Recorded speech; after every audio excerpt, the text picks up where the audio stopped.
next student speaker became a part of our class in kindergarten. I think that those of you who have known her since then would agree with me that she still has the same radiant smile. It has remained that way ever since we played Duck Duck Goose on the turf field. Over the past 3 years, Ella has played on the middle school soccer and lacrosse teams. In addition to this, she has been in the annual winter play and has also been a strong, supportive member of the chorus. During the soccer season, Ella played defense with me, giving the team and I the extra boost of confidence we often needed. I can also assure you that the rest of the team and John, our coach, will agree with me when I say that Ella wasn't afraid to drop her shoulder and initiate a slight bit of body contact once in a while. It was all perfectly legal, I promise. Ella is also known for her work ethic and is always there to light a fire under us when we need a push to get going. We would ask, "Have you started studying yet?" Her reply was always, "Yeah, I started 3 days ago." Ella is an optimistic force to be reckoned with. Her hellos, smiles, and hugs in the hallway kept many of us going through the toughest times of middle school. Ella's glass is never half empty, nor is it ever half full. It's usually about to overflow. Please join me in welcoming Ella to the stage. And I'm so proud to be standing in front of all of you, representing the class of 2021. I still remember what I wore on my first day here at Moses Brown, back in kindergarten. I had on a green chevron dress with shimmery sandals and cute little barrettes in my hair. You should have seen me. I was adorable. But it wasn't all fun and games in kindergarten. I still remember crying when Martha and Melinda made me stay in at recess to finish my alphabet book. But as I look back now, 9 years later, I realize that from the very start of my Moses Brown career, teachers have always pushed me to be my best self.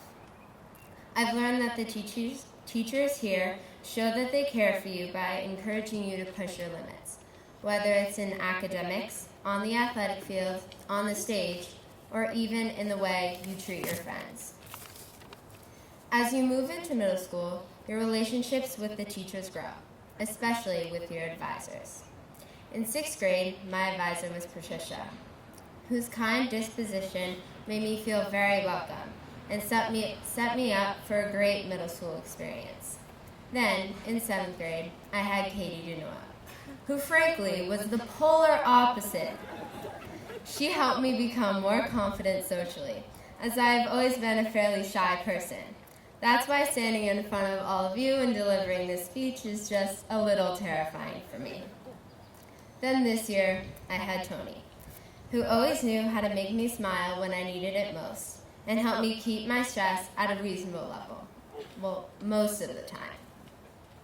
You may think these teachers are just the people we sit with for 15 minutes in the morning for announcements, but they're shaping us into the people we will become.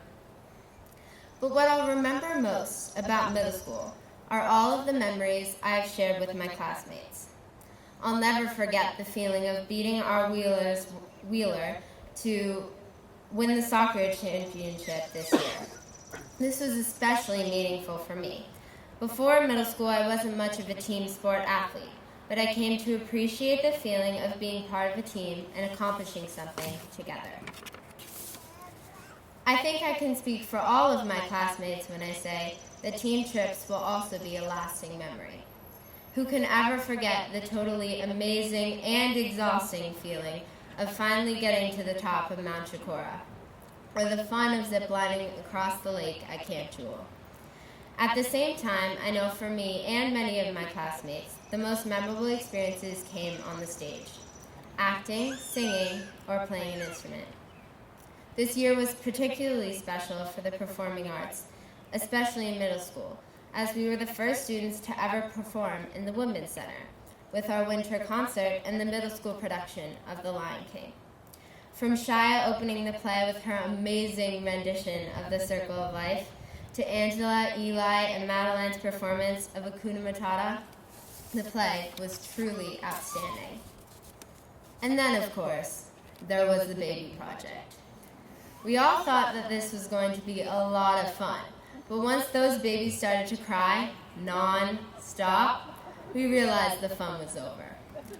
I remember talking to my friends, Lucy and Auntie, in art class the week after the project ended, and we all had PBPSD. That's post-baby project stress disorder. I swear, we were waking up in the middle of the night thinking our babies were still crying. Boy, did this project make me appreciate my parents. So 8th graders, I thought it would be nice if we gave our parents a big round of applause. They deserve it.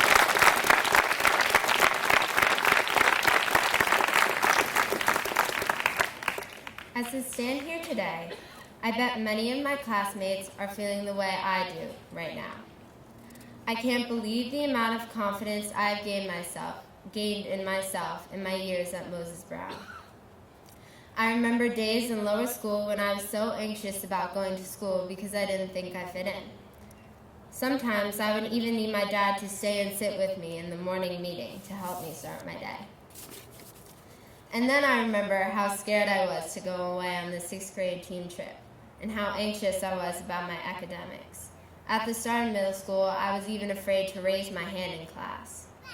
But now, as I look ahead into high school, I want to take on every new challenge. The girl who was afraid to go on team trips or raise her hand in class now wants to go on upper school trips, like the ones to Kenya and the Dominican Republic. So, to all of my classmates, whether you're staying at Moses Brown or leaving for another school, I hope you have also found a new sense of confidence that makes you feel like you can take on any challenge. High school, here we come.